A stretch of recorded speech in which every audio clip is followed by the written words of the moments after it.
YouTube, how are you guys doing today? It's me again, your favorite Texas trucker. Today we are in Missouri, on our way up to Michigan. I'm fixing to pass Fort Leonard Wood. That's where I did my basic training at back when I was in the Army in 1985, and I haven't been back there since. So I've passed it a few times, as I go through Missouri. And I always want to stop in and just kind of look around to see what's changed. 85 was a long time ago, and I've got some fond memories of that place, honestly. It was a bitch going through basic training there. I remember the CS gas chamber that we had to go through, and man, it was something else. Maybe one of these days I'll tell the story about that. But anyway, I am passing by Fort Leonard Wood, and I wanted to do a video series. I'm going to start a video series anyway, because I've had some people asking some questions. I just thought it'd be alright to just open it up, and let people find out, whatever they want to find out about me. I'm not going to answer everything. Some things that I'm not going to answer, but I'll answer most everything, especially as it relates to trucking. So the first question on the first part of Get to Know Me has to do with why I ultimately entered trucking. I've been asked a couple times that why is it that I chose to go into the trucking industry? Why didn't I choose some other career, or some other change? So let me kind of address that. My reasons for wanting to become a truck driver go back to when I was a kid. My dad was a truck driver, and my dad and my mom got divorced when I was young, and my dad was never really around. He didn't make much of an attempt to be part of my life.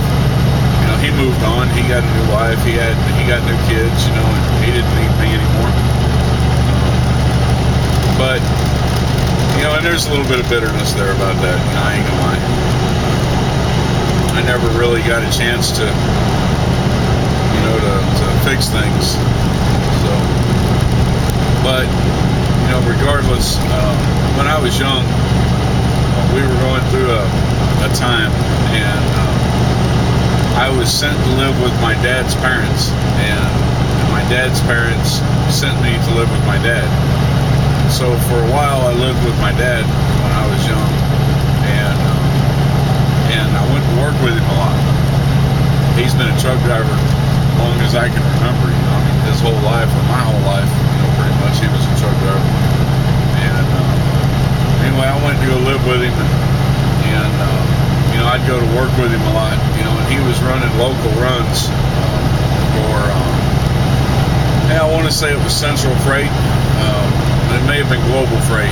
Either Central or Global. He's worked for both of them, and I don't remember which he worked for at that time. But anyway, he pulled doubles a lot, taking, and putting them in docks, and that's pretty much what he did. Was he'd go one place, pick up doubles, take them and deliver them and put them in the docks. And a lot of people say you can't back doubles, and of course they tell you pretty much now don't ever try to back doubles. But my dad backed doubles, and he was pretty good at it. He could back them into the docks. He'd back a double in, unhook it, and then back the second one in next to it, and that's just what he did. And something got in my blood back then, and I grew up dreaming about being a truck driver. It's what I always wanted to do. It's what I always wanted to be. And I grew up watching all the trucking movies, and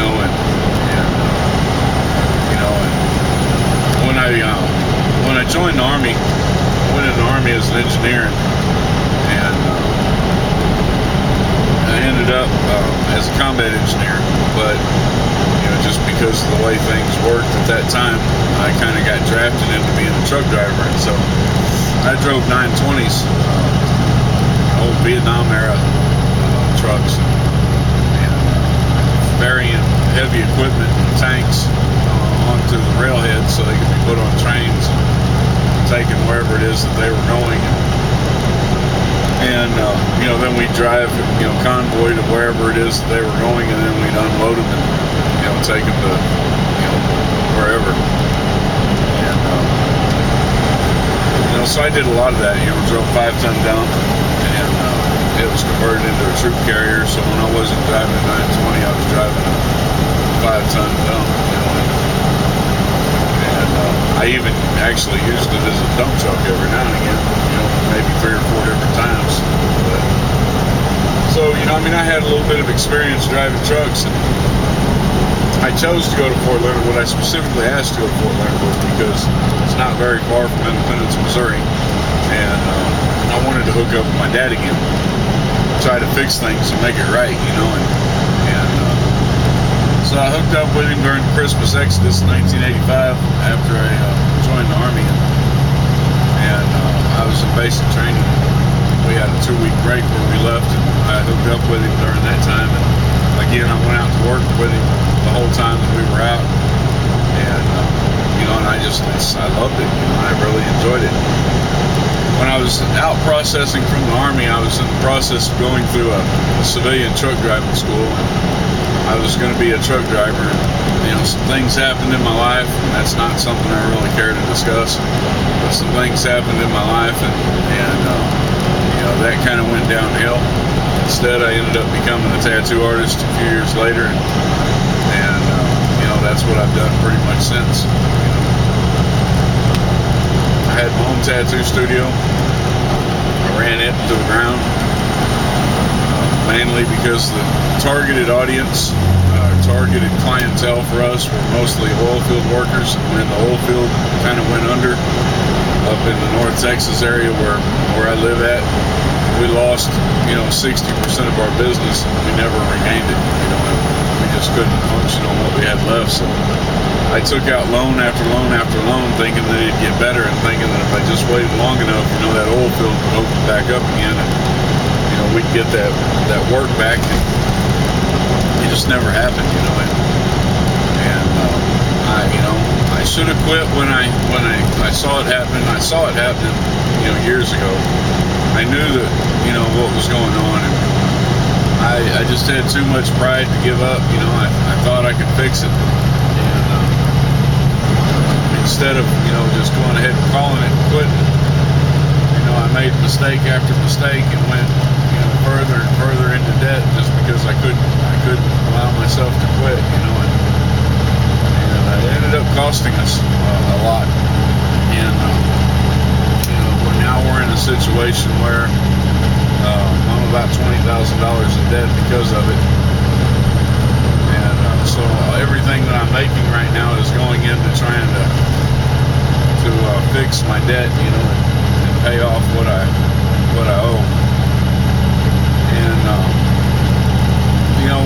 when the business went under, I sat there, felt sorry for myself for a little bit, I was pretty upset, pretty depressed, felt like a failure, didn't really want to try anything else, and there's 2 things that I've always, really had a passion for. Well, 3 things that I've always had a passion for in life. First was truck driving. That was my earliest passion. That's the thing that I've loved, my whole life. The second is cooking. Oddly enough, I love to cook, and I love to create meals. So the third thing was tattooing. So when the tattooing fell apart, it was about becoming a cook or becoming a truck driver. And truck driving won out. I just got that adventurous spirit. I've got to be on the move. I feel like I'm in jail in Texas. I don't know why. It's just I feel so restricted. Like I'm chained down to it. And honestly, Texas I've gotten used to. In a lot of ways I like it, you know, but in other ways I absolutely hate the state. Don't get me wrong, you know, I mean, it's a good state, you know, and you know, and I've enjoyed being there, but there's just things about it that I can't stand. You know, I don't like it, don't want to be around it. I need to get away from it from time to time, you know, and so I became a truck driver. So anyway, that answers that question. If you got any other ones, put them in the comment box down below, and I'll be happy to answer them. If I don't want to answer them, then I'll let you know. Meanwhile, man, y'all take care, and you know, peace out.